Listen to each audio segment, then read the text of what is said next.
My office is under construction, so I'm sharing a brief thought for my home. What is Mario Cuomo thinking right now?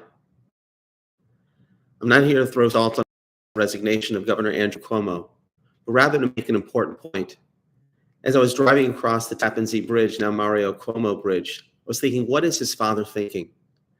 Sometimes people make decisions in life and they think it's privacy of their own home, but they don't realize that every decision that we make reflects both on our past and on our future. And unfortunately, the governor did not appreciate that. But I share this idea with you this morning, not to comment on Governor Cuomo, but to comment on each and every one of us.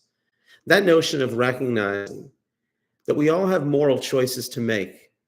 And in those moments, we need to figure out how do we make that decision based on conviction and not convenience, principle and not pressure, can change the course not only of our lives, but also on our reputation and on our future. We see a stirring example of this thousands of years ago in the Bible. When Joseph was tempted, a very handsome man, by the wife of Potiphar, she kept on tempting him to sleep with her. And then the Jewish mystics tell us that what held him back? He saw the image of his father.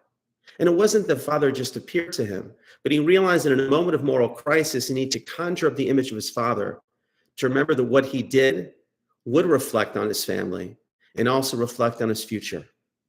The question of how do we maintain that moral fortitude to make the right choices, even in the smallest of circumstances. My father, he should live in me, would always remind me, my Hebrew name is Daniel, which means God is my judge. At the end of the day, we're all accountable to a higher power.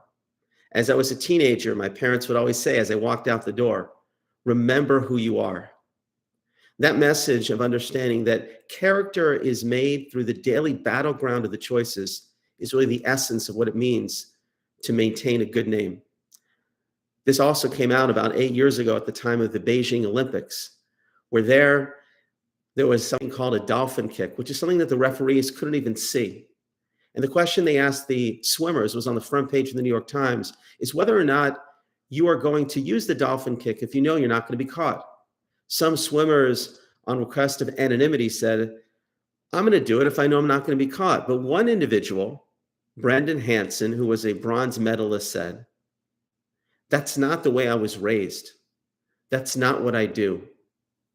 The key to building one's reputation is understanding that we have values, and then we have to look at every decision based on the values. If we don't know what we stand for and who we are, then we'll make decisions based on what is expedient and not as what is essential. So in this moment in transformation in the New York State government, it's not just a moment to think about what he did, but also how each and every one of us can also lead a life that is built on small decisions, and those decisions ultimately determine who we are and who we want to be. I want to conclude with a very stirring quote from a former senator, Dan Coates. He writes, character cannot be summoned at the moment of crisis if it has been squandered by years of compromise and rationalization. The only testing ground for the heroic is the mundane.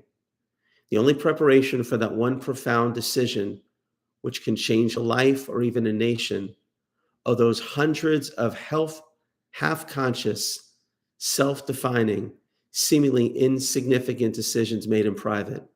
Habit is the daily battleground of character. Spend a few moments today to think about what your values are. What do we stand for? What's worth going outside our comfort zone?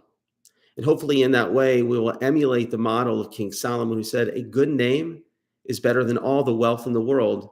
And those small decisions and choices that we make every day, whether to be givers or takers, whether to cut corners or to stand for what is right, will truly be the decisions that will create a life of courage and a life of heroism, and God willing, sterling reputations for all of us, not only on our families, but also in the years ahead.